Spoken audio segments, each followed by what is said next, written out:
Welcome to Confessions of a Parent Coach. I'm parent coach, mother of four, and your host, Ann Kaplan. This is the podcast where you will learn that even for parenting experts like me, there is no such thing as a perfect parent, and that fabulous behavior and amazing relationships are right on the other side of that realization.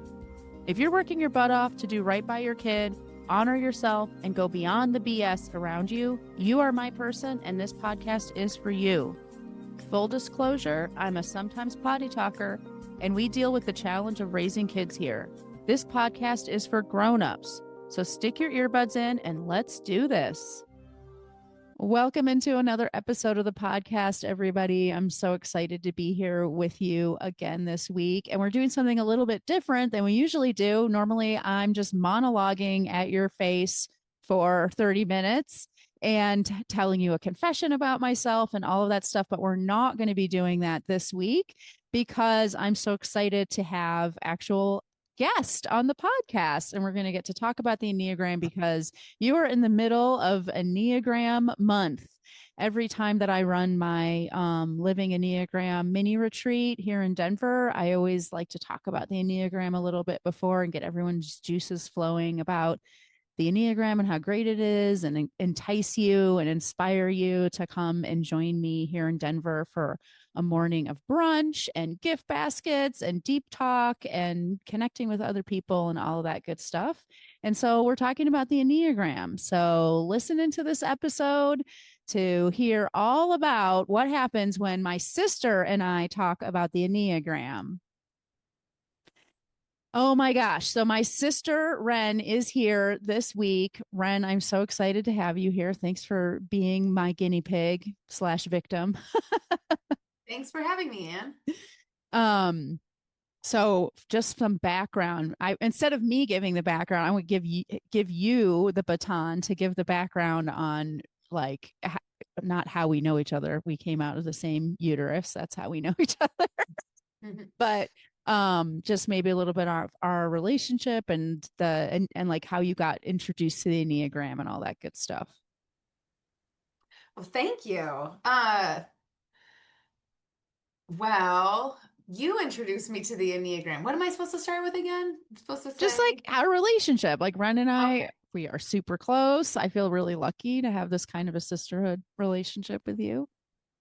I am a classic little sister, and Anne is my classic big sister. Yeah, textbook. It's kind of gross sometimes. I get all sorts of advice from Anne, and she's gotten very good over the years at making sure I actually want that advice. And she honestly, so much that I've learned about parenting has come from being around her kids and being their aunt, and then just learning from Anne. When I come to her with a parenting qualm, she's always so helpful, and she's good at telling me what I need to hear, but only after she's sure I'm ready for it. And she's pretty good at knowing my kids too. So luckily, I can come to her with all sorts of issues and challenges, and I'm like, honestly, I'm her client that has never paid her. Totally. So much free service from my older sister. Oh But my I'm like the gosh. creative one, and Anne's the more analytical and correct one. And I think that kind of it definitely shows in my Enneatype type. What I've learned about my Enneatype type, was really I was so innocent when she showed me this book that was just it just had blurbs about each of the Enneatypes, and I read all of them, and I thought, like, these are all so vague. Anybody could gel with any of these descriptions. And when I got to the seven, I was like, see, look at this. Who in their right mind doesn't think exactly like this? There's not a single person that doesn't value these exact things. And it turns out that I'm a seven. And when I read when I kept reading it, I was really just thinking, like, get out of my head. How do you know this about me? So she did not type me. I typed myself, and since then she has become certified to help other people find out what their types are. But all I needed was a little blurb to know that I'm a seven. Oh my gosh. I feel like I'm realizing as we're recording this that I'm going to have a really hard time not like just maxing out the audio, laughing my butt off every time you're talking. Um, so yeah, I mean, we've had so many moments where like the classic one that I remember the most is when, one of the things about sevens is that they avoid pain. They don't like discomfort. And And I right. read that, like, who Yeah. doesn't avoid pain and discomfort? And you were like, I know it seems that everybody does, but let me just tell you about my husband, Mike. Yeah. Or me, right? Like to me, the more Right. uncomfortable or like rigorous something feels, the more like legit and purposeful it feels. So like sevens, walk away from pain and discomfort, and ones are like, that's where all the important stuff is. Let's go in there. So we had this like hilarious conversation where you're like, who doesn't avoid pain? And I just like raised my hand like, hello. Well, you gave me so many counter examples that in the end were really just proving to me that the way I think isn't the way everybody else thinks. Right, totally. Which I think is one of those weird. It's like I've noticed in the last couple of years that every epiphany is actually a duh at the same time. Like you never have an epiphany about something that no one's ever thought of before. It's more just like you finally get it or whatever. But I feel like the Enneagram helps with that, like sort of realizing, just like you said, Yeah. on a below the neck level, that not everybody sees the world and navigates the world and feels the same as we do. Like we're so, all of us are so unique, and our lens on things is so bizarre, or not bizarre, but just seems bizarre to the people who think differently than we do. Right. And yeah, I think it was really just like, I think there's something human about assuming that other people are like you. I think that's just like a human trait that you have to overcome a little bit if you're trying Yeah. to work on interpersonal relationships. Yeah, totally. And being able to put yourself in someone else's shoes. And I do feel like the Enneagram is kind of like the cheat code to a lot of those kinds of things, like understanding somebody else's type. I mean, you have to be thoughtful to not like just stereotype them or pigeonhole them, Or but to assume. yeah, or just guess what type they are when you might be wrong or whatever. But when you know what type somebody is and you actually understand that type, you can really understand from a compassionate place like how it feels. Like it's easy with a seven, for example, to be like, oh, they're just so, what would be the word, like frivolous or something like that, and then that's why they don't want to ever get real, quote unquote, or something like that. But that's not what's really going on for a seven. As you understand it more, it's more about like that's an existential pain that they have a whole personality construct built around protecting themselves from, and that's why they don't want to do these things that are painful and uncomfortable or whatever. To me, it's just like, well, duh, I don't want to do the things that are painful and uncomfortable because Right. they're painful and uncomfortable. Exactly. But like for an outsider, it's easy to just say like, oh, all they ever want to do is just have fun, and they're just like that, like just this flitting Yeah. around, not serious, blah blah blah. And it's like there's a reason for that. And Well, of it's course I want to yeah. have fun. Yeah, exactly. Oh, and it's the same thing for all the types. Like I'm a one. It's really easy to look at a one and be like, why don't they just take that giant stick out of their ass and lighten up? And it's like, because lightening up They is like something, the stick. It's their very own personal stick. but also their one's entire personality is constructed around avoiding the pain of being naughty, wrong, making mistakes. That's their existential pain. And so it's not very easy for a one to lighten up. Lightening up feels really scary and dangerous and not Totally, it safe. feels just like wrong. Like, no, that's bad advice to lighten Right. up. Or like if not everyone has this, but it's a really common sort of rigidity that a one has of like, if I lighten up, if I loosen the reins, I might go astray. I might, like, if I'm just left to my own devices and I just do whatever feels good, I'll probably do something bad.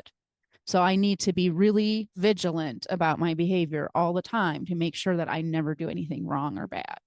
So that lightening up thing, it seems like so obvious. Like just freaking chill out, dude. And chilling out is a very risky business for a one. Just like getting serious is really risky business for a seven. Oh, yeah, you just flipped that on its head. Yeah, I don't know. I don't know that I feel like getting serious feels risky. Maybe Well, I do. also, I mean, that's kind of why we're talking today, right? Is because you've been doing work with the Enneagram and like, exploring that for a really long time. And that's actually one of the questions I wanted to ask you today was, what are things that you've seen shift? What's like a pattern or a thing about yourself that you either didn't understand or didn't have agency over in the beginning, and that maybe you see or interact with differently now. I think it's helped me to just, I don't know how much change I've incorporated or more just like acceptance and recognition.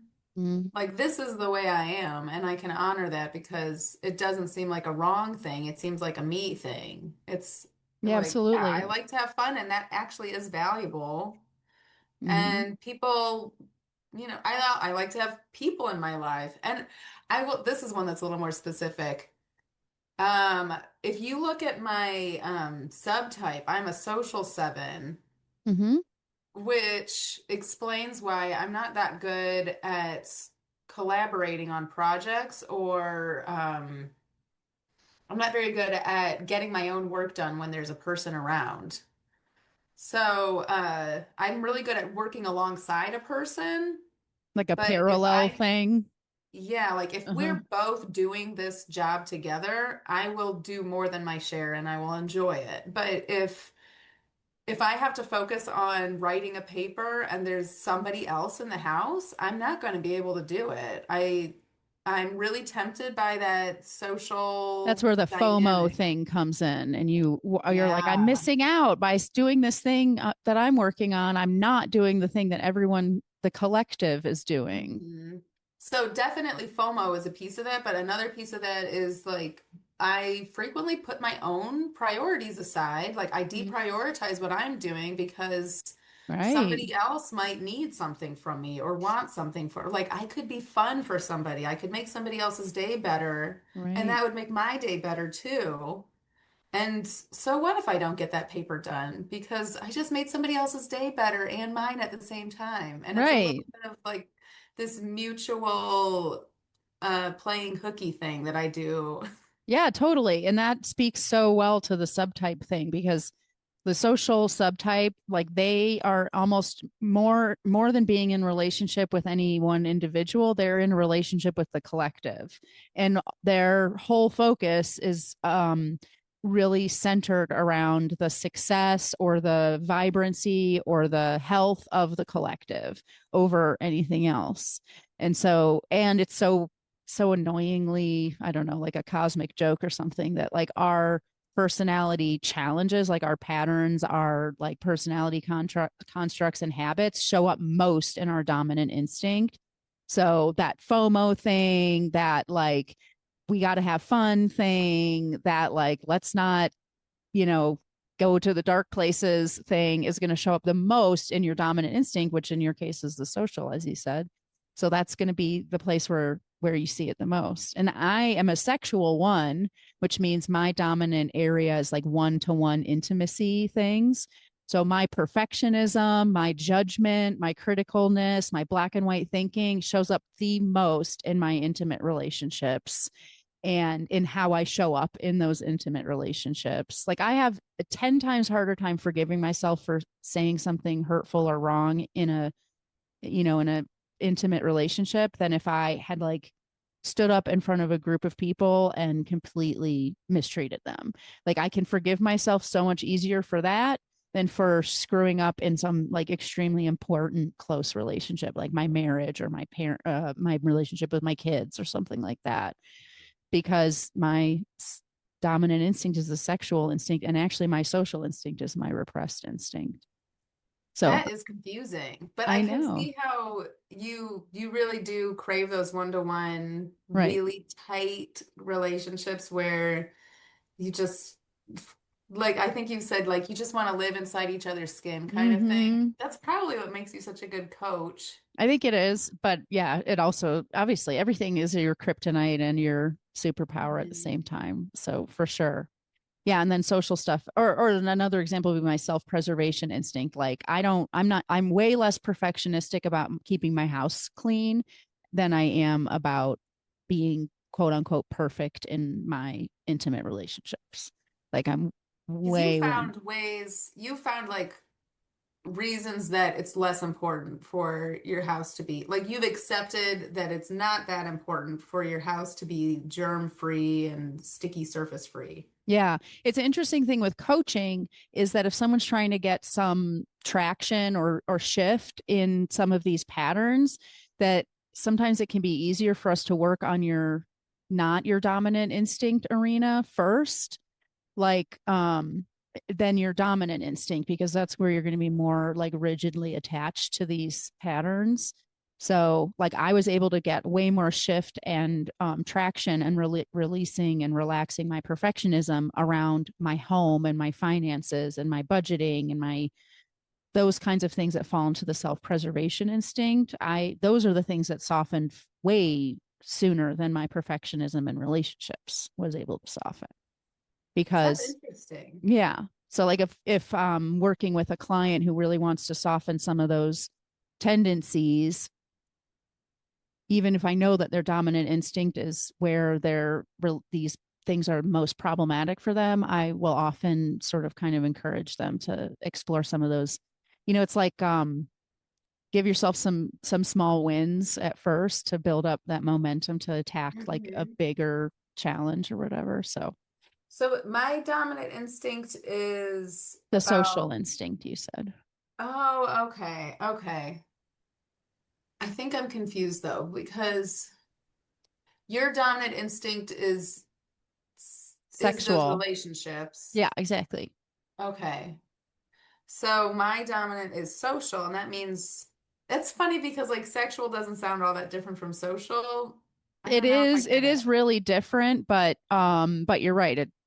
So when I say relationships, I mean like deep one-on-one, super intimate Intense. relationship. Yeah, Yeah, like ones are not used, or sorry, not ones.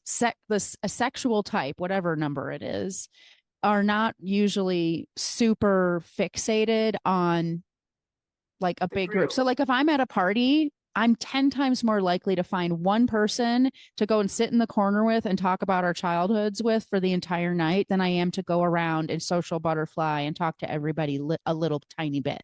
I'm not very good at that. And I don't find, You're also more likely to say like a foot and mouth thing when you're talking to like a whole group of people mhm, than if you were just talking to one person. You think that's maybe, true? probably, also because when I'm one on one, I'm really reading the person that I'm talking to and attuning to them. But I suck at attuning to a group. It's my Hmm. repressed instinct. I don't have that ability. So I'll say something that maybe would I know would like vibe with one person in the group, but the collective isn't really feeling it. And I'll wind up saying something that's like either tough to take or easy to misinterpret or too spicy or whatever, because I miss the mark on reading my collective audience for sure. Interesting. Yeah, that's interesting. And I don't find as much joy or fulfillment in having like little snippety conversations with a wide variety of people. That doesn't feel good to me. It feels like I just half-ass did stuff not all the way with a bunch of people.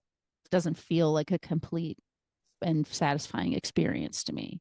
And I get Where a lot out of that. I get yeah, like exactly, super because turned you're social. on. Mm-hmm. Yeah, I'm like thrilled. I'm also exhausted from it, but like Sure. when I'm in that group of people and I'm Mm-hmm. like saying hi to everybody and feeling welcomed into the community and getting all of Yeah. that those good social vibes, then I like in the midst of all that, I'm high energy. I'm like paying attention to everything. Nothing's getting by me. And then when I go home, I'm just like, "Ugh." Mm-hmm. Yeah, And totally. yeah. But I'm remembering when I was in college and my senior year in art school, we all had our own studio in this big studio space. It was almost mm-hmm. like cubicles. And I had the hardest time just like buckling down in my own studio by myself and working on things because I was surrounded by all my best friends. They were there and they wanted to work and I wanted to work next to them, but we wouldn't be Mm-hmm. working on the same thing. And it was always a conflict of like, how do I just like zone in to my own stuff when all of these people are just demanding my attention. And it's not that Yeah. they're actually demanding my attention, but my attention was seeking their. Yeah, you're just attracted to them is all that's happening. It's not because anyone's Exactly. doing anything wrong. But yeah, that's a really great example of like you know yourself. So, you probably would have been more successful in like a really small like an isolated place versus a place that had spaces for lots of people to be working parallel but not interacting with each other. And Yeah. so that's like something that as we grow and we learn about ourselves, we can actually lean into and Yeah, realize like, now I have this love-hate relationship with my home office because it's lonely and I don't really want to go to work anymore since working hmm, for me is in this home office. So, like seeking other kind of job opportunities where I could have some coworkers again. yeah, but it sounds like it's really important that if you do have coworkers, it's coworkers that you're actually working with them, not next to them. It's an interesting dynamic I'm in search of. Yeah. Yeah, you're on the quest. Oh man, we went down the instincts rabbit hole so quick right there. Um, so I already kind of we already talked about this a little bit, like when you first encountered the Enneagram, that your experience of that was just kind of like, doesn't everybody think this way? Right. And I definitely had skepticism because I was thinking it was just like a cheesy personality test kind of thing. Sure. Because what's the one that I'm an ENFJ or That's something like that? Myers-Briggs. Myers-Briggs. And I don't think that thing's really pinned me. And also, I don't think it's told me anything new about myself that I Yeah. didn't understand before. Well, that's actually a really good question. I hadn't planned to talk about this, but I feel like this is something that I struggle with a lot is how do I explain to people why the Enneagram isn't the same as other personality tests? Like why okay, you were skeptical at first, but like what revealed itself to you or whatever? Like why did you change your mind and what do you see as different about this than other personality tests? For me, the learning about my own Enneagram has explained to me a lot of my motivations and like the why behind a lot of the decisions I make. Mhm. And the way I've explained it to other people is like lots of different people might choose whatever's in box A, but they would choose it for a different reason. Mhm. And that's what you're learning about when you delve into the Enneagram. But it also has to do with understanding other people. Like, why is my husband always doing that thing? Mhm. And once I understand, like, oh, this has to do with like a fear of being let down. Like he just has to test things to make sure that they're reliable, and he just has this expectation that he's going to be deserted or left on his own Mhm. or something like that. It gives me a lot more empathy to understand why he's being why he's not being understanding about something or Right. Or skeptical about it or something yeah, like like that. why is he acting this way? It seems like he's just being a jerk, but it's actually because of this other thing. And that doesn't mean he's not being a jerk, but it means like I can understand it now when before Right. I would not be able to. I mean, sounds like you're basically kind of we're circling around something you brought up before, which is acceptance. Hmm. Accepting who you are and knowing that there's nothing wrong with that, and accepting who the other people in your life are, and having a deeper understanding for that. Like you said, it doesn't mean that you don't want to do something about the fact that maybe your partner's mistreating you or behaving, you know, unkindly or something like that, but getting like upset and reactive about it doesn't help the matter, whereas having like an awareness of like, I get it, you're doing it for this reason, I have tons of compassion for that, and also that's not an okay way to treat me. That Right. conversation is going to go down so much better than just being like enraged and upset about the way that someone's treating you. Right. And I think you're right about the acceptance piece. That's a big piece of it. But yeah, when you're able to say for me, honestly, I take things personally. It's really Hmm. hard for me to I have to remind myself, like, he's away on business, not because he wants to not be with me, but Right. because he has to be on business. He's not leaving me, he's doing his job. Right. No, but that's a huge awareness. Like, how many people can say, like, that's a thing about me. I take things personally. And that's a super seven thing. Like, sevens really, see themselves or perceive the world and in the way specifically that it impacts them. And, or to put it in a maybe cynical way, it's like they make shit about themselves. And Yeah, that's a I true guess they do. thing. Yeah, but that's a thing. So like this is a great example. Like we talk about kids being manipulative or self-centered, and that sounds like those are mean things to say about somebody, but they're really not. It's just a real true thing about the focus of someone or the thing that they're trying to achieve. Like it's totally normal for humans, all humans, to be manipulative in the sense that they are trying to figure out the best way to navigate a situation that benefits them the most. Everybody is doing that all the time. We have decided to put this like subjective, qualitative judgment on the fact that that's true, but it just is. And it's the same thing about like sevens being self centered. That's just a true thing. It's not wrong or bad about them. It's just true. And it's not any worse than people who are so like a two who's so other centered that they wind up becoming super controlling and, by the way, manipulative because they're super focused on pleasing everybody else and worrying about everybody else's emotions and all of that stuff. Like, who's to say, oh, cool, you're called the helper, so that must mean you're good? Well, I mean, being obsessed with everybody else's happiness is no compliment, just like being self-centered is no compliment. It's not good or bad or wrong or right. It just is. I think you explained that before, saying like in the end they're really just caring, like if all of your concerns are about other people, really what it comes down to is other people's perception of you. So it Mm-hmm. is kind of about you in the end. It always is. Yeah. Yeah. The helpfulness of a two is very selfish, actually. And the truth is that all of us, when we're like super identified with our personalities and our egos, are self-centered for sure. But I Hmm. think my point is that awareness and acceptance of yourself as, hey, this is a thing that I do.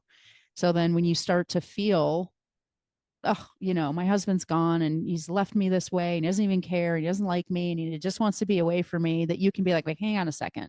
That's a This thing I isn't think a about lot. me. Yeah, like I can notice that I'm doing that thing that I do. But So also I can apply that to the things where like if Mark he's a six, what's the thing about sixes? they're very skeptical, like you said. Right. So when he's distrusting of the thing that I'm recommending, my first instinct is to be like, why don't you trust me on this? Like, Yeah, like why can't you you must just. not think I'm trustworthy, instead of, oh, you're doing that thing that you do to give yourself a sense of Mhm. safety.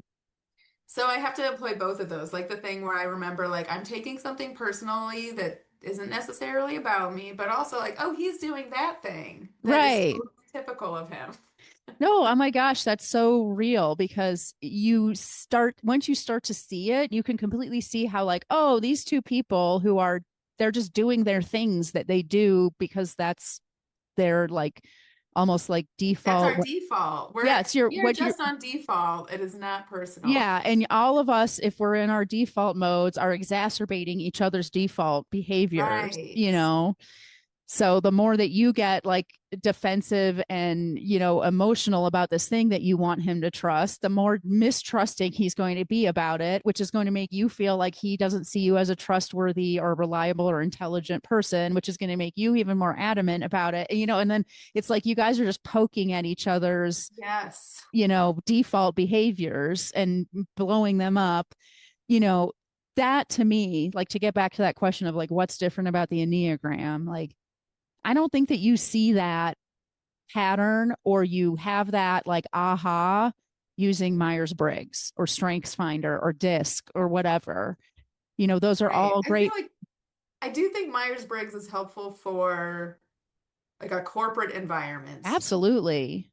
but I don't live in a corporation. And Well, and I, even its utility in those areas, it's going to be limited because all of those other personality tests, this is what I think. I keep workshopping like how can I explain why the Enneagram's different.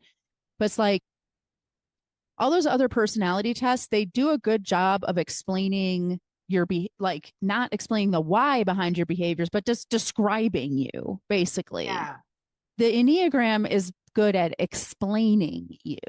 Like there's a difference between just describing, it's like whatever. I'm looking at your camera right now. That lamp that I can say that is a lamp. It is this tall. It has a brown base. It has a white, you know, shade, blah, blah, blah.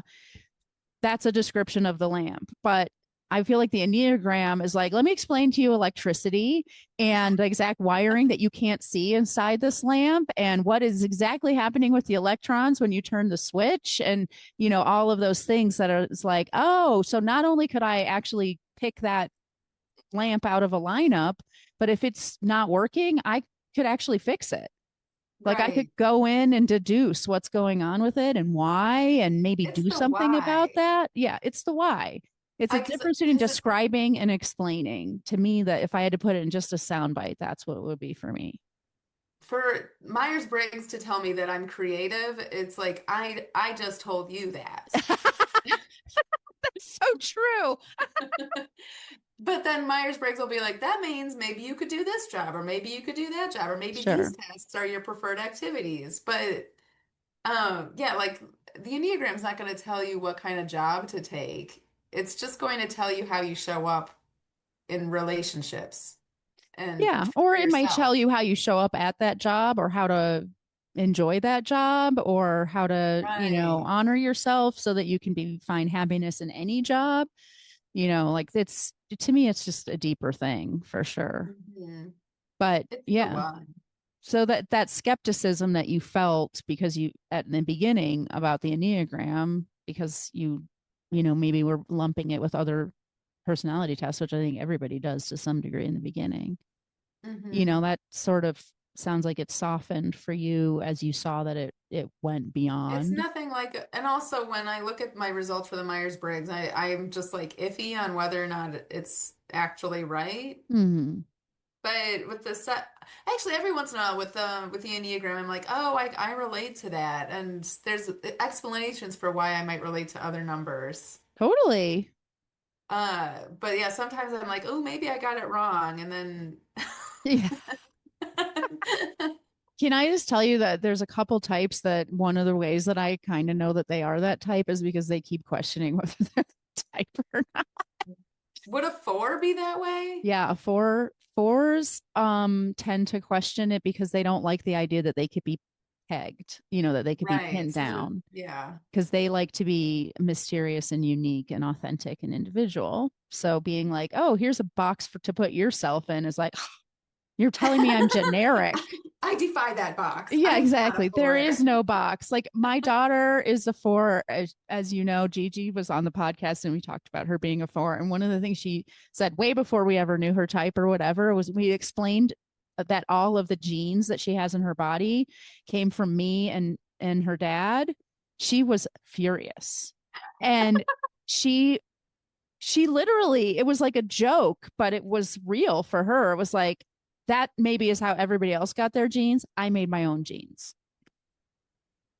And any time where something happens with Gigi, where I'm like, oh, that happened to me when I was your age too, or like, oh, look, you and I have the same mole, or it could be the She'll be most, but like, nuh-uh, no, she'll be like, nuh-uh. she'll just say, like, Mom, shut up. I made my own genes, remember? And I'm like, oh, right, sorry. You didn't get that That's from me. hilarious. Well, it's Yeah. good that she has that awareness. Yeah. So that's a reason why a four would be like, I'm not a four. There is no number for me, you Hmm. know?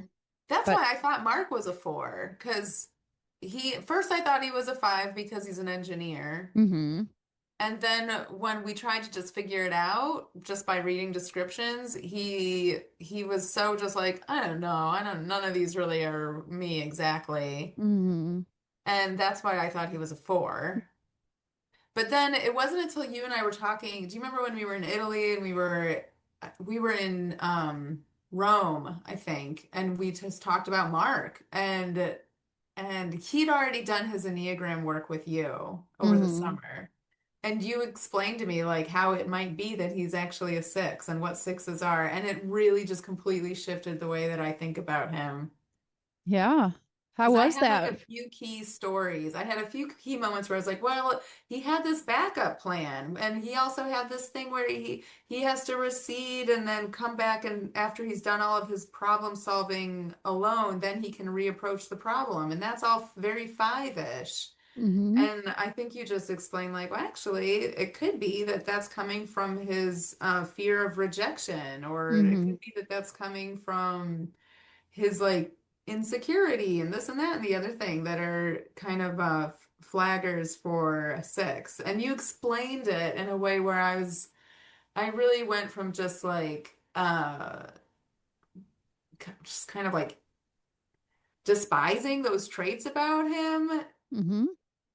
and even just like holding it against him, like you always do this because of the way you are, and Mm-hmm. it's flipped it on its head. So instead it's like, oh my gosh, so I'm kind of perpetuating this thing that he has because now I understand what it actually is. And of course I can't undo any of that, but I could be, I could be softer around those edges or just aware of it.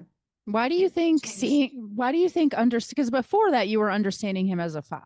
So it's not like you were like, I don't get you. You thought you got him through the lens of the five, even though when he did the testing with me and everything like that, he walked away saying that he was a six. But I remember at that time you were like, yeah, I remember you came to me afterwards. He's like, I don't think that you did your session right. Cause like Mark thinks he's a six. And I'm like, yeah, that's what he realized that he is. And you're like, You well, had to explain it to me because I and use your children as examples of fours and sixes. And Elijah, you thought was a seven, and then you found out later he was a one. yeah, he got typed when he was young and he was also in crisis. And when people are super decompensated, they all start to look the same, frankly. Mm. But yeah, you're right. Elijah was mistyped, but not by me, by a different practitioner. But the But I older was he really got, the just more I was thinking, like, he is not acting like a seven out. The older he got and the healthier he got, so that you could really start to see his true like essential nature coming through and not only his defenses. Um and he was able to like kind of work with his system more healthily because he wasn't like on death's door. um it was really obvious that he was way more one-ish than seven-ish. um but so River for sure is a six. oh yeah, for sure. And I think I was thinking like Mark and River just don't have that much in common. It's so funny because I think they have so much in common. I mean, I think I was looking at like face value things, like Mark's tall and River is short. Okay, yeah, you're right. You're right, they're not the same height, that's for sure. But also, like, River is like super athletic and he's really good at sports. That has nothing to do with it. Oh, it doesn't really have anything to do with anything, but you're right.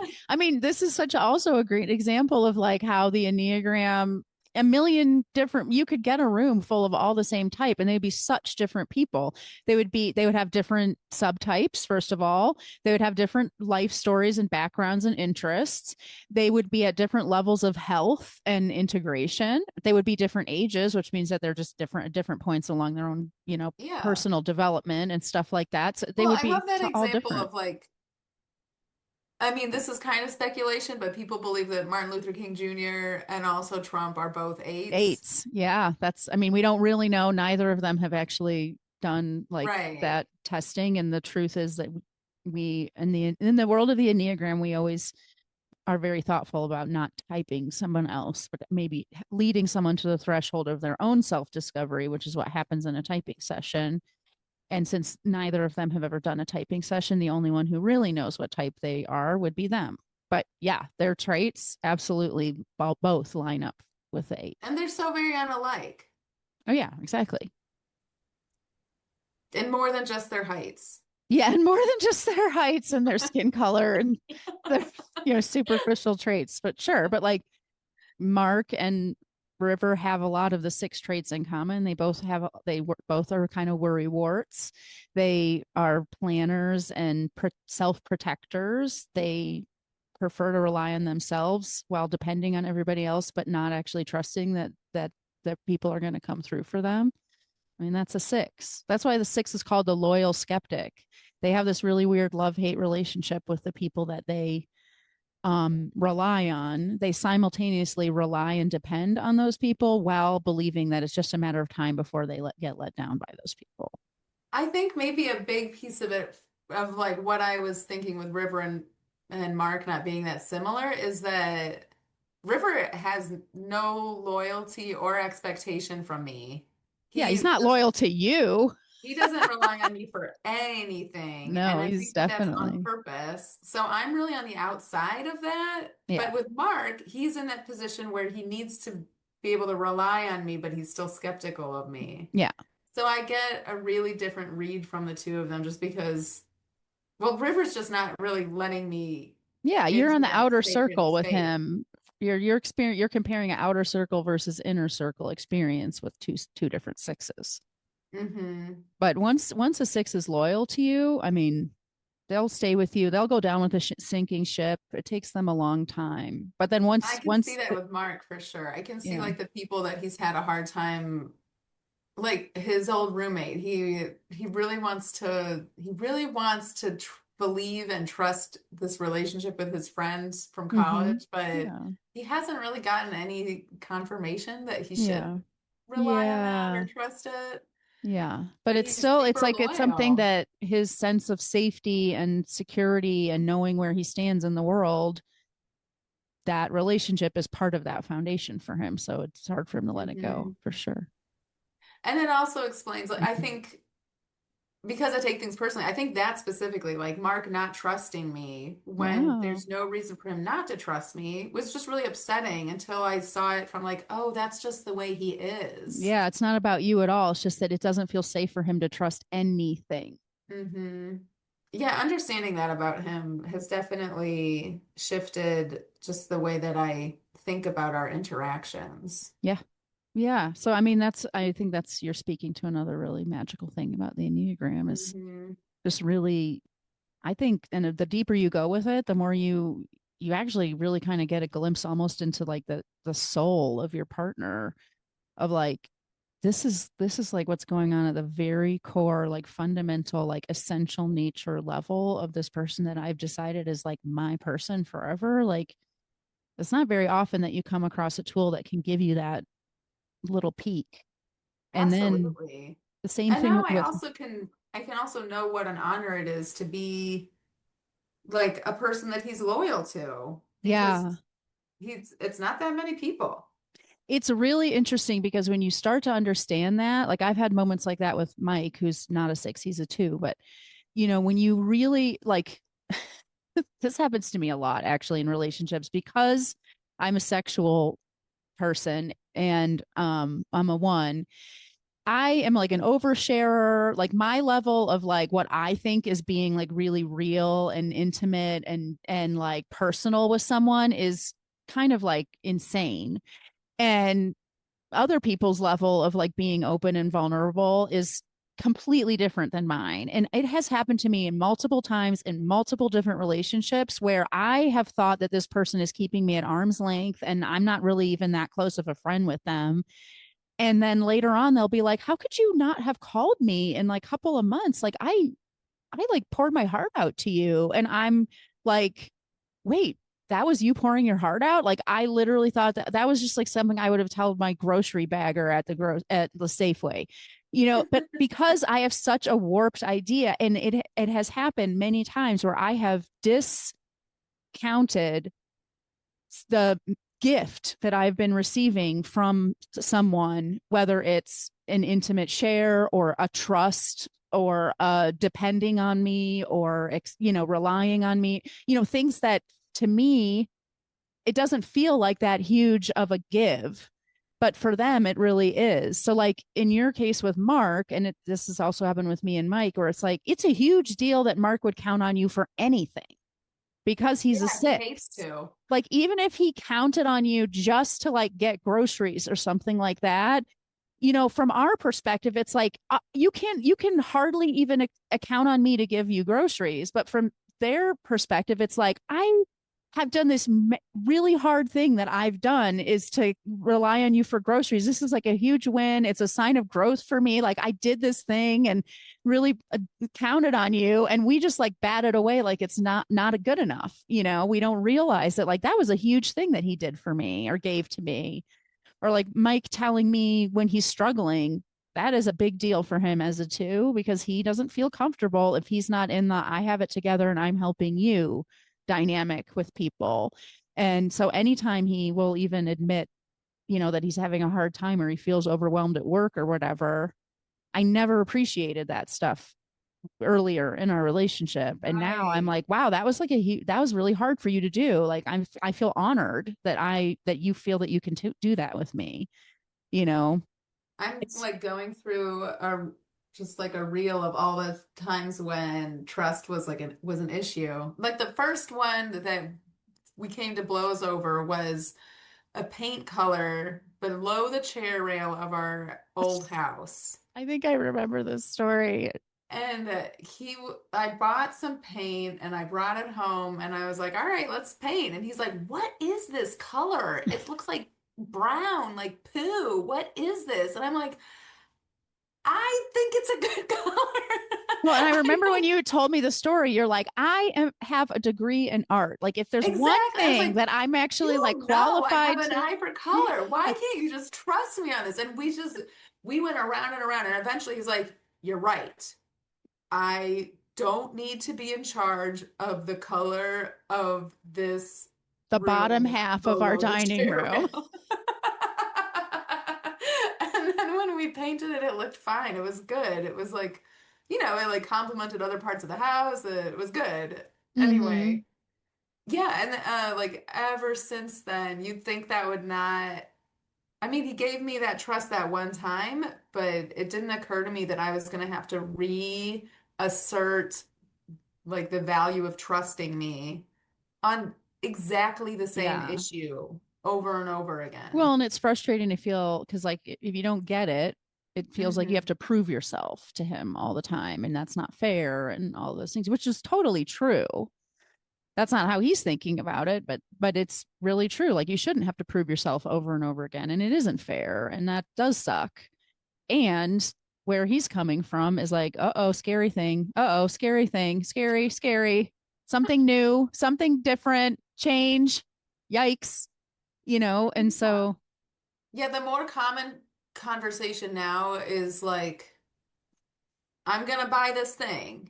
We can we afford it? I'm not sure that's a lot of money. And then I have to like refer to conversations we've had where I'm like, remember how we talked about this and we decided we were gonna do this and we agreed that mm-hmm, we could afford this? This mm-hmm. is me doing that. And he still just has like a real tight he's got one of those sticks just like you, I know but it's sixes about and other things sixes and ones are often confused for each other about that aspect, that like because tight of the stick. the stick in the butt for sure. Ones and threes are usually confused for each other for their like achieving qualities, but one sixes and threes can often get glomped together, around that stuff. But I would say also, or this is my question for you. So you're talking about the ways that you've learned about your partner and recognize that this is what he needs in any of these given situations and been able to, just do that a lot more. Where do you think he's doing that for you? I don't think it's easy to see. I mean, there might be a thing that he's doing that that I'm unaware of, but like Mark doesn't put much trust in me, he also doesn't put much trust in in the Enneagram. No, he So doesn't. Yeah. he really, I think he's like, all right, that's somebody said that, but I don't, it has nothing to do with me, is kind of how he feels Yeah. about it. But okay, counterpoint, and you tell me if you agree with this or not. He did do it. Like you kept asking him to do it and telling him you wanted him to do it. And he did finally actually sit in a room with me for an hour, just the two of us, and have a deep conversation. And he was really open and honest and vulnerable in that conversation. So that to me is maybe possibly an example of him saying, okay, this is a thing that's important to my wife. I'm not super into it, but I can see it matters to her. I don't really trust it, but I'm going to do a little bit of a trust fall and just do it. And with good faith, he wasn't like, closed off and just like yes, no, whatever, are we done yet? It wasn't like that. So to me that feels maybe that it was a little bit of a leap of faith. Still took a lot of coercing from you, but he did it in Hmm. the end. And he Well, did it genuinely is my point. yeah, he did that. He did that. But I don't think that he's gone beyond there to Oh think no, I'm just like, saying that this might is be an why I'm example. this way, and this is Yeah. why Ren's that way. I don't think he's doing that's not something he's doing that I'm aware of. I don't think he's Mm-hmm. learned like something about Ren is that she's going to be checking the moods of everybody. And that's not a thing that he Mm-hmm. I think he knows me the way he knows me, and he's not going to use this piece of paper to figure out how to know me any better. Mm-hmm. Mm-hmm. Yeah, I maybe because until he feels that sense of loyalty, so to speak, to a thing, whatever it is, it's not going to be a tool that he would depend on. That would be like standing on this like really shaky, like falling apart raft and hoping it floats you down the Colorado River. Like he doesn't feel that way. That's how it would feel to him to like use the Mhm. Enneagram as a guidance system because he doesn't have that sense of security with it. No, no, I don't think he would. When I think about the tools that he does rely on, it's like CAD. CAD is something Mm-hmm. he likes to rely on. Yeah. Yeah, because he's an engineer.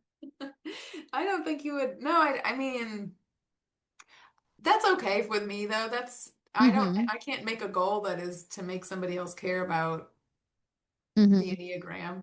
Yeah, no, you can't have that goal. But I mean, see, okay, so this is you're segueing perfectly into another question I wanted to ask you, which is like, using the Enneagram or like how did understanding your type change the way you see yourself in real time or help you catch yourself in an old pattern and do something different?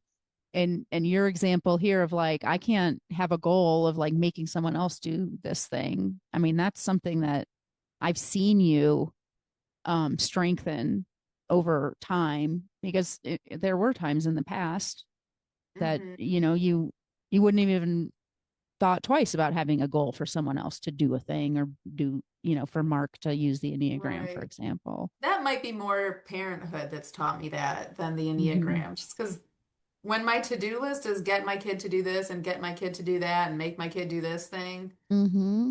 I mean, so much of my day is you've tried to get me to reword it to like invite my son to wake Mm-hmm. up in the morning and invite him to get dressed and invite him to have breakfast and invite him to get to school on time. Mm-hmm. Um, and I've like invited myself to still have a good day, even if he's not having a good day. But Yeah. it's really, yeah, I think parenthood is a real crash course on, um, like just the frustrations of trying to make your life based on somebody else's life. And because Mm-hmm. there's so many opportunities in a single day for me to have a goal that is really about somebody else doing something. It is Like if so my interesting because the sevens not all of the sevens that I've worked with, but a lot of the sevens that I've worked with have a similar struggle of trying to control or manage the people around them and the situation around them in order to sort of like unlock the most enjoyable version of their day or life or whatever. Mhm. And for a long time, when I didn't really understand I only understood my type for a long time because it was just really a tool of my own self discovery. And I would just look at that stuff and be like, that's like really one ish. Like, why? Like sometimes it seems like these seven people that I know are more rigid and more controlling than even a one. And as I learned more, one of the stress points of a seven is to take on those like rigid and controlling aspects and the judging aspects of the one. And so it makes perfect sense that that was happening, but I just didn't know that I wasn't aware of that at the time. But it does feel like the more like a situation feels limiting or feels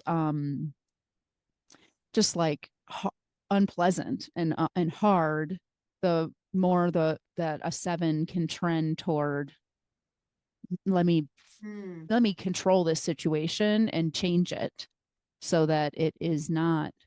Well, sure. I think it starts with limiting. just like not wanting your kid to cry so that you can go to sleep when Mm-hmm. they're a baby.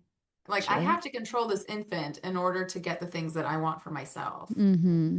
So my list now is like, get this kid to stop crying. And that's Right. that's Yeah, the you can't. only thing. Yeah. That's the only goal I have. Right. Yeah. Yeah. And so you can see the path forward for a 7 is the more comfort they have with discomfort, the less need they have to control. Mm, that's a good way to think of it. So Like if it didn't bother like you if that I your can kid have a was good day, crying, yeah, if I can have a good day while he's having a bad day, that's me being comfortable with you have limitless discomfort. freedom. So it's not a problem. Or like if, for example, if it didn't bother you, to use your example, if it didn't bother you when your baby cried, you would have no need to make them stop crying. Like, Right. and so it's kind of like, okay, cool. Well, how can I take care of myself? What do I need in the moment that my child is crying so that it's not a problem?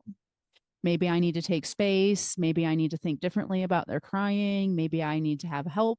Maybe I need to, when even when they're not crying, yeah, maybe I need to plug my ears. Maybe I need to have noise canceling headphones. That's a real thing for sure. Maybe when my kid's not crying, like just during my regular day to day, I need to have a self-care practice that regulates my nervous system and changes the baseline, frequency that I'm vibrating at, whatever it is. Like, oh, cool. So now my kid's crying. It's not like I'm super pumped about that, but it's not making me miserable. So I don't need to do anything about it. When I was watching Elijah, Anne's oldest, when Mm-hmm. I was 16, I came to stay with Anne and Mike and watch their baby boy for a little while Anne went to work. Mm-hmm. And I remember the first day when you came home, you were like, how was it?" And I'm like, "I don't know. He cried a couple times." And you gave me the biggest feeling of relief when you were like, "Yeah, babies are gonna cry. That's just part of it." Yeah. And it's not that I was doing anything wrong and that's why he cried. It's just that Right. that's what babies do. I'm trying to And think back. Like now that you're saying that, I'm like, okay, 4 kids. So that means 4 babyhoods. Was there ever one day of any of their babyhoods that they didn't cry once? I mean, obviously, That's got to be no. no. That's That's got to how be they a no. communicate. Yeah. But when you're 16 and it's somebody Yeah. You else's don't baby, know. Of course. Like, why would you know that? But yeah. like but that just speaks to, I think, whether you're 16 or whether it's your baby or not, we put impossible standards or expectations on our parenting. Like it's impossible to have a cry-free and 24-hour cycle with a baby. Like that's just never going to happen, but that's what we're trying to do. We're trying to achieve this thing that's like never happened in the history of the universe. It's really relieving for someone to just say, like, "Oh, that's regular. Yeah. That's Yeah, not that's gonna be regular. avoided. Just Mhm. go ahead and be comfortable around your baby when he's crying." Yeah. So I have one more question. This is like a flip-flop question. So you've seen me, I mean, because you've known me since I was 6 years old, because I'm 6 years older than you. So you've seen me work with the Enneagram and my own work, like over the years or whatever. What changes have you seen in me that you think maybe are a result of my work with the Enneagram? I've got one that's Okay. like the most obvious. Okay. You used to always need a gold star from whatever adult was in the room. Mm-hmm. And now I think you know how to give yourself that gold star, so you're letting things just like water off a duck's back. You're just letting things go that used to feel like, "Oh no, this means I'm not perfect. I'm not doing it Mm-hmm. right, or I'm wrong because I didn't get my gold star." And now you have the tools where you can be like, "That's not about me," or like, "I don't need that person's approval," or "it turns out that I can actually do these things in my life the way I want to do them, and it's okay if it's not what somebody else wants me to do." And Mm-hmm. actually, I'm really happy with what I've just done, so I'm going to go ahead and give myself a pat on the back. Right. Yeah, no, that feels really true to me for sure. And it's been a big game changer because once I can use myself to decide if what I'm doing is aligned or not, regardless of what other people's reaction is to it, it makes it so much more possible for me to do things that I couldn't do before, like hold boundaries, especially with my parents.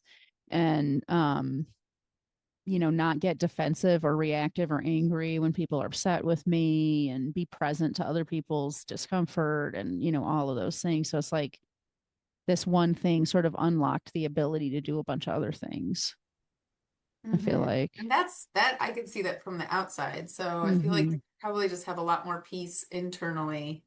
Yeah, totally. Yeah.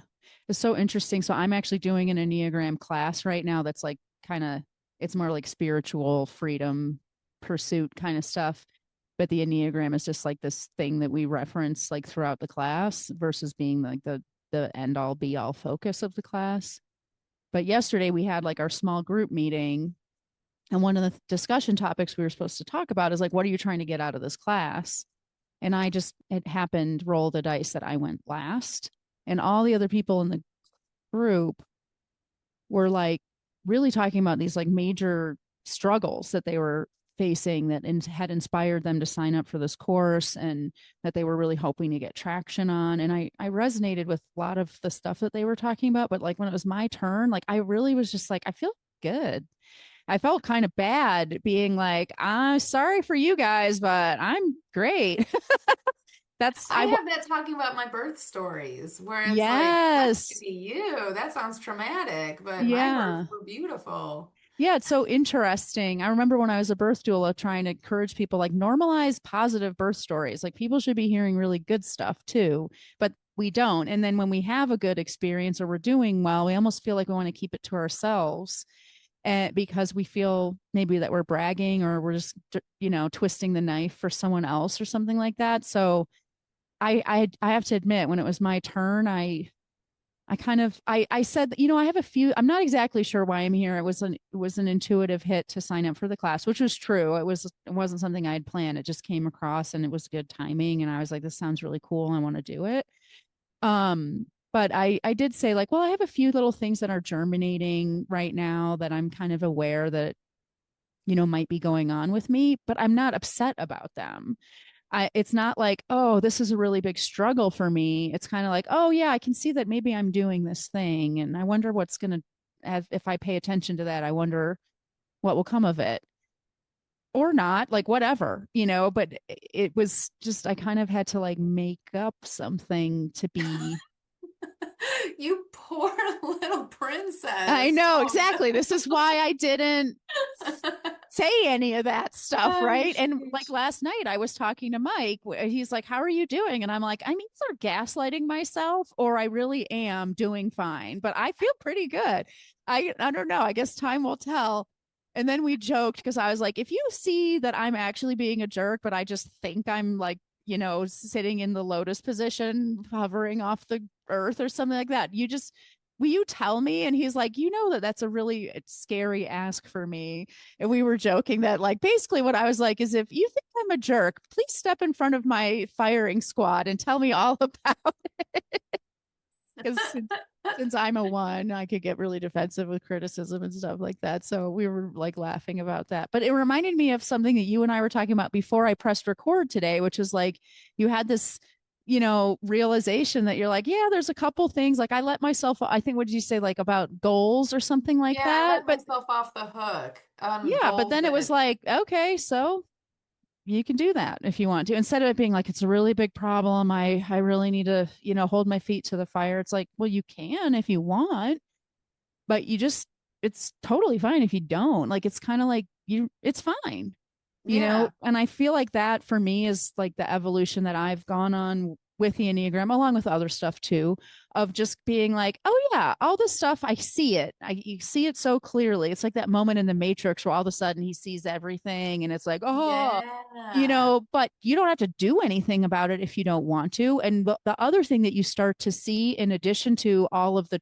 personality traits and the interactions and the true things and about yourself, is that none of it is bad. Like it just is. And so there's really no problem with you just being you, and embracing yourself and releasing the ego parts of that are all about fear and avoidance and self-protection and safety, and just leaning into who you are and your core.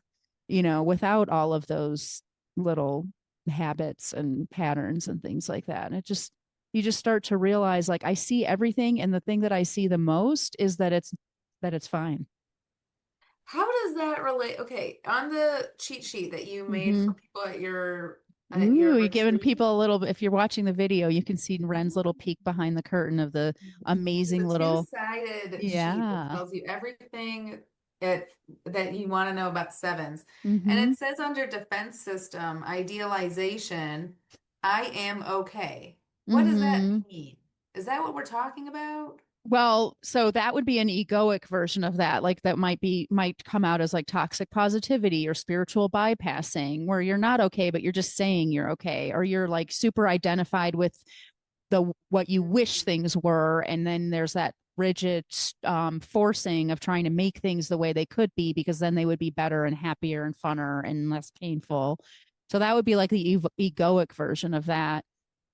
Because that's What's under defense system. Okay, so that's Yeah. my ego just telling me I'm fine.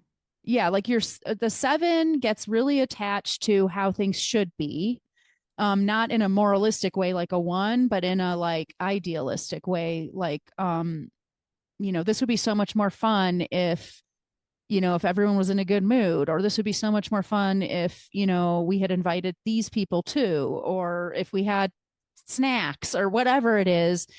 Or like I have a seven that I work with who she hates the fact that one of her sons and her husband, they really are at loggerheads with each other and they fight a lot.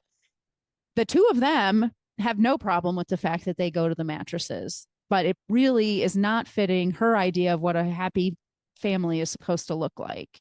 And it causes her extreme pain, and she's constantly trying to fix it, Hmm. and force it and control it and, make them go to therapy or make, whatever. But the real only quote unquote problem is that she hates that it's not the way she envisions it.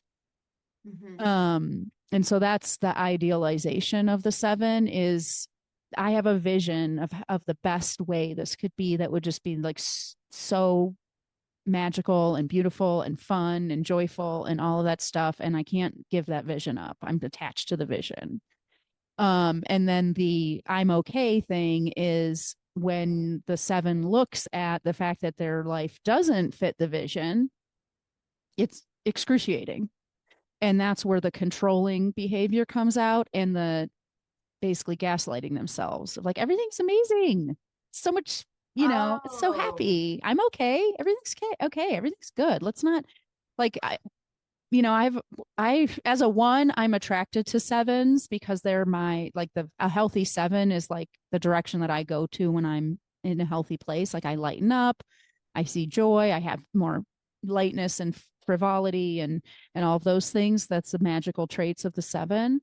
And so I have so many sevens in my life. And one of my best friends is a seven. And when we were younger, she would, anytime I would say anything negative, like I'm telling you, like, oh, Mike drove me crazy last night. Whatever, he came home late and he said he was going to be home at 6 and he came home at 7. I don't know. I'm just making something up. And she would just be like, that's not how we talk about our partners, or like, or like sometimes as a mom you vent and you're like, oh my god, I just wanted to slap my kid, and she'd be like, you don't really feel that way. Like she would literally say like, that's not what you really think, you don't think that. It was like I was not allowed to have negative thoughts or feelings around her. And she, anytime anything would go wrong, it wouldn't just be like, it's like the toxic positivity of, well, at least we're all here together, or at least, like just okay. finding the silver lining without acknowledging the cloud. That is the Mhm. seven deal. It's like before we can even actually feel the rain, we have to find the silver lining. We have to immediately find the silver lining. We can't rest for even 1 second in the Debbie Downer part of this situation. I am very prone to looking for a silver lining. Yeah, because it feels so much less painful. Yeah, it takes the sting out of the bad That's situation. right. I see. Okay, so that I'm So that okay would be thing like an really. egoic version of. So, like, one way to kind of tell the difference between these things is like if it feels like you're chasing after something, you're trying to make something happen, there's like some sort of force or exertion around getting to a specific like emotional state or mindset or viewpoint or something like that, that's usually your ego is the thing that's at play here. Hmm. If it feels um like uh just baggage or garbage is just kind of falling away, and just what's left underneath is this feeling of like, oh, everything's fine, like it's good, like it's not something you force or create or make happen, it's just what's left when all the crappy stuff falls away. That's much more of a sign of like actual like getting closer or raising your consciousness or becoming more integrated, to use the Enneagram language or whatever. Do you remember when we went to see Dark Star Orchestra? Mm-hmm. And I had the same epiphany over and over all night, which is it's okay to be me. Yes, over and over again. I was like spinning in circles going, it's okay to be me. Yes. Yes. And that is an illustration of the magical assistance of psychedelics in personal growth. But that's not the same as this. This No, but defensive. I mean, that's what happens, right? That's how the ego works. Like I was talking to a practitioner that I'm really close with the other day, and we were talking about how like you have this like epiphany or whatever. You have that feeling of, oh, this the burden falls away, and here's what's revealed, and this is what's been underneath the whole time, and it feels so organic and true and magical. It feels like an epiphany, and then that feels so good that your ego grabs onto it and gets attached to it and tries to come up with its like egoic Oh. way of making you feel that way all the time. So, and then it Mm. becomes this like sinister, ugly, contorted twin of itself, the fool's gold of itself. And it winds up actually just being another bar that you've put on your prison. And then Okay. but that personal growth is really just kind of like having an epiphany, and your ego gets attached to it, then you realize that's what happened, and you go back to like go back to self, and then you get stuck in your parts, and then you go back to self, and then you get stuck in your parts. And it makes perfect sense that your ego does that, because it's made up of tiny little childish strategies that you have. And so, you can talk about this huge big, you know universe level cosmic awareness that you have to a 4-year-old. Well, what is the 4-year-old going to do it with that? Oh, okay, so what you're saying is I should be happy all the time, and if I'm being sad, it's because I don't get it. Great, Mm. I'll take that and make it my rule now. And so now you have this egoic rule that's like, if you're bad, you're wrong if you're sad, because the real life is happy. Be happy. That's Mhm. not what the epiphany was at all. Okay, so I see. This is like a kind of a bastardization That's of that right. original Your epiphany. ego is just all these precious, well-meaning, childish parts of you that are taking the universe and trying to make it make sense through childish eyes, and therefore they do twist and contort and bastardize things into this kind of, yeah, Hmm. like egoic version of itself. I mean, you could look at this in religion too, right? Like if you just look at like the teachings of Jesus, like love everyone, treat everyone the same, even the meek and the poor are even more deserving of love and divinity. There's divinity in everyone. Bless the criminal, bless the prostitute, whatever, magical stuff. And then you look at like what does that look like in the Catholic Church? I don't think that's what Jesus was going for. That's just my personal opinion. But like we look at this all the time, like religion is the egoic manifestation of spirit, is basically what I'm saying. Oh, okay. So you're You know what I saying, mean? Like yeah, our I'm following. I don't know if your listeners are, but I I knew it was a risk when I said let's do a podcast together, that our conversation would just be like so meandering that people are either going to ride this roller coaster with us, or they or already got off a they're gonna long get time off. ago. Okay, one last question to wrap it up. This episode's gonna be so much longer than my normal episodes, but that's all right. There's twice as many people here to hear from, so it makes perfect sense. So for someone who's like curious but hesitant about the Enneagram, what would you want them to know? You don't have anything to lose. I mean, if you relate to something, then that's something in your pocket. And if you don't relate to any of it, then just whatever. Yeah, just walk away. It's fine. I would say that, and also I would say don't take one of the online typing Yeah, tests because totally. I get pegged as a four every time, and the reason for that is I value uniqueness. I Mm. value like originality as an artist. So that's kind of like my intellectual gets in the way of my honest answers. Yeah. Well, I used to think when I was very first dipping my toe in the Enneagram and being doing the naughty thing we're not supposed to do, I totally thought you were a four. You did. Mm-hmm. I remember. Well, you were kind of like, maybe you're this or maybe you're that. I want you to read these different descriptions. That's what you told me to Mm-hmm. do. And Yeah. it wasn't until I just like, I think a better way to figure out what your type is to just read all Yeah. of them. There's only nine, Mm-hmm. and then just figure if one of them feels like the way anybody would think, the way I did, You're like, then that's how you know obviously you pick everyone thinks Taker. that way. Then that's probably you. Totally. If you're So reading something and you're like, there's no alternative way to think than this, then you found your people. so from a purely selfish like marketing standpoint for me, and because I'm using this, these podcast episodes hopefully to inspire people to and come to this event on April 26th.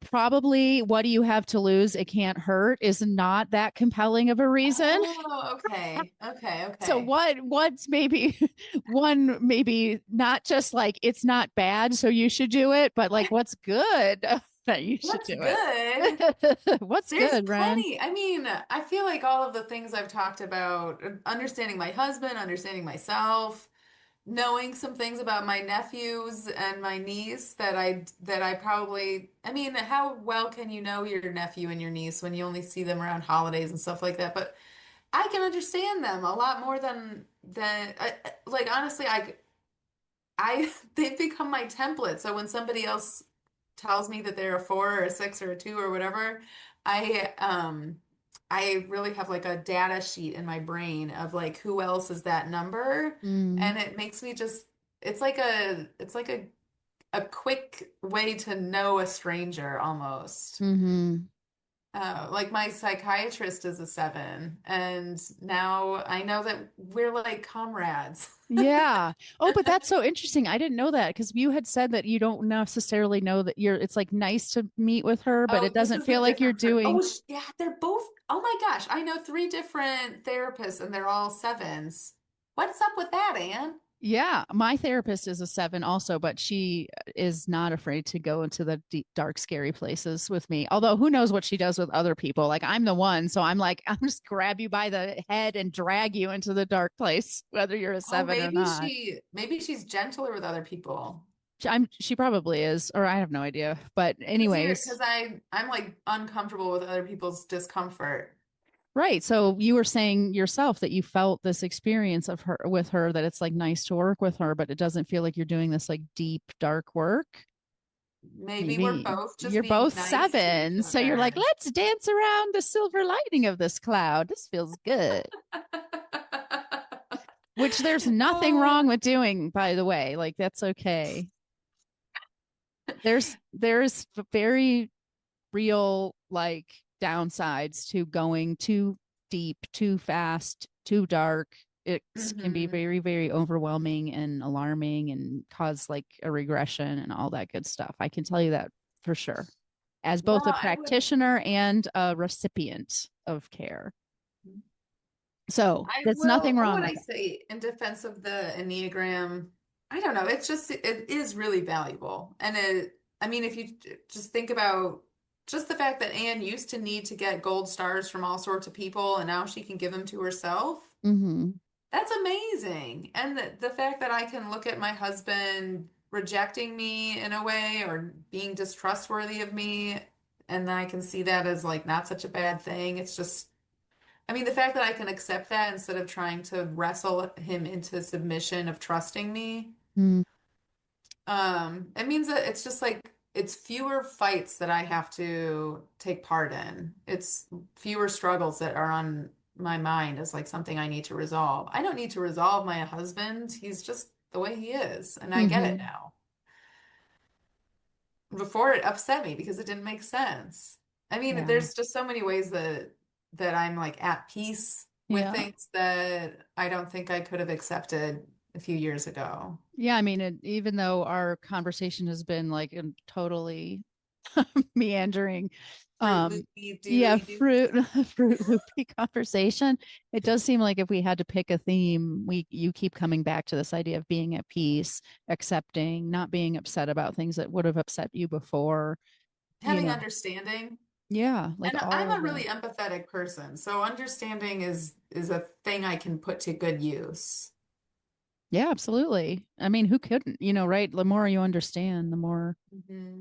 it diffuses the situation in so many different ways and in so Yeah. many different situations. Like even your own upsetness, I don't want to say put words in your mouth, but for me, like my own upsetness,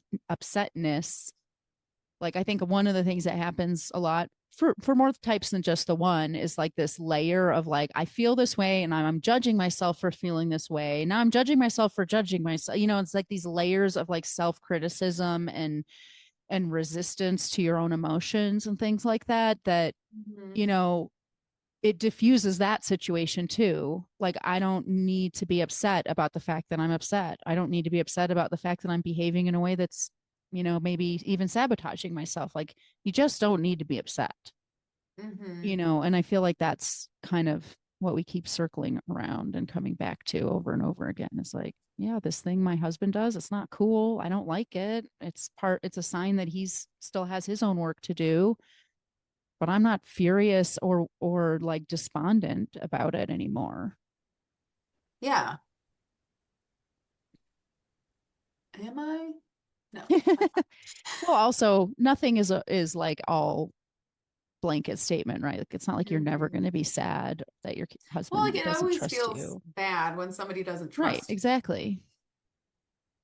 And of course, I like my natural instinct to take that personally and to be defensive about it. If it weren't for the Mhm. Enneagram, I don't know that I would have that peace of mind to just recognize like this isn't about me. But then that second step, like we talked about earlier, of like recognizing this is what he's going through. Yeah, Not only is exactly. it not about me, but it's not really about anything. It's just the way he Right. is. Yeah. And I feel like we can have the same perspective on ourselves of like, oh, this is that thing. It's not cool that I'm doing this. I wish I weren't doing it. It's a sign that I haven't finished, whatever I need to do to release this behavior that I'm doing. But I don't have to be full of self-loathing and shame that I'm doing it. I don't have to be upset about the fact that I'm doing it. I Right. just Well, know that because that's like a thing about me. I mean, there are traits about a seven that I think you said the word frivolous Hmm. or I don't know, just like did you say stingy or No, no, I something? think I said self-centered. Yeah, you said Hmm. self-centered. I mean, there's things about the sevens that are not great, but also I know what my superpowers are, and I like that I am good at like checking the temperature of the whole crowd Hmm. and Well, and like um when you don't have resistance to the truth of who you are, when it does cause challenges in relationships, you can actually engage with that challenge instead of defend yourself and mhm. basically try to lie to yourself and everyone else around you that that's not really true about you. You You know what know, else I would say in support of the Enneagram is that I knew nothing about it one day, and then the very next day I was like all in. he was like, oh, Yeah, I mean, I approached it with skepticism and it won me over really quickly. And then I got super curious, and I feel like hmm, that's when I know like things are good, is when I can be curious without having to remind myself to be curious. right. No, that's So, true. yeah. It's just an organic, natural. Well, once again, you're just illustrating exactly. You don't have to force it. It just Mhm. it's just there. Like you have this natural inspiration or passion to learn more and go further. That's always a sign. That's why that's a real reason why I signed up for that Enneagram class was I like read the email that went out about it and I felt myself being like, oh, cool. And Yeah. and so that was it. That was the beginning and end of it. Yeah. I went from knowing nothing about it to like wanting to know everything about it.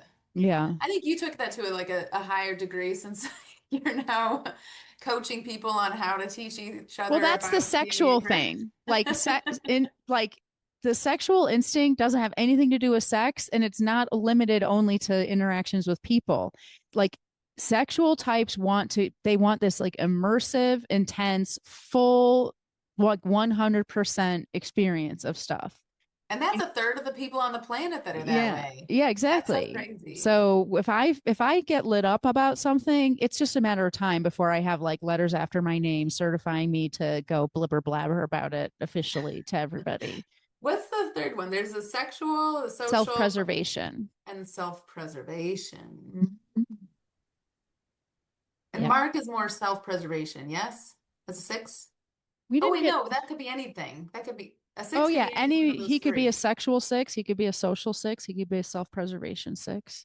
I I'm think trying to he's a remember if I don't self-preservation. think we got into instincts too much, but I guess you're right. If I had to guess, I might start there at least with self-pres for I sure. wonder what I wonder what a social six would look like. A social six? Oh, Yeah. you and I know a social six. I'm not going to say her name right now because we're on the podcast, but you know her. Oh, okay. She comes to the retreat every year. Oh, Uh, if you know, you okay. know. Now I know who it is. I know who it is. It's one of those. And if you want to know what Ren and I know, then you You have better to get come your to the butts to retreat a retreat. too. Oh my gosh, what a bonkers podcast episode. I hope I still have any listeners by the end of this. It's so long. Oh my goodness. Thanks for having me, Anne. Oh my gosh, so fun. And maybe my assistant Nisha will Shorten it up a override. little. I've given her direction not to edit my podcast going forward, but she might overrule me on this one. Really, Anne? Really? You don't want me to edit this at all? She's just gonna. Yeah, I know, no. I don't know if you even could edit it because it's so like circuitous everything. If you Yeah, there might cut be something pieces you out, just it won't like make this sense later. tangent. Just nip it up. Well, anyway, if you are in Colorado or want to come to Colorado, because I have had people fly in for this event, believe it or not, on April 26th, I'm doing my little mini retreat, the Living Enneagram, right here in Denver, in my own home, which means you get to see me in person and see where I live and where all the magic happens and all that great stuff, and eat a delicious brunch that I'm cook for you. Have a mimosa if you want to, get fancy gift baskets, and we are going to talk all about the gram. We're going to go through the types and we're going to talk about some of this growth minded stuff that we touched on today and how it works in relationships and all of that amazing stuff. So, if you've been intrigued in the past, there's only 10 spots, and two of them have already been taken even before I started recording marketing episodes for this. So, I hope that there's still even spots left for you, dilly dalliers. Yeah, exactly. So the link will be in the show notes and in all the emails and podcasts and all that good stuff to register yourself. And I will see you on April 26th, and I will talk to you again next week. Bye, everybody. The episode is over, but there's more waiting for you. You can grab my free workbook, Getting Kids to Listen the First Time, that walks you through the fundamental principles I teach all of my clients and applies them to this very universal parenting challenge.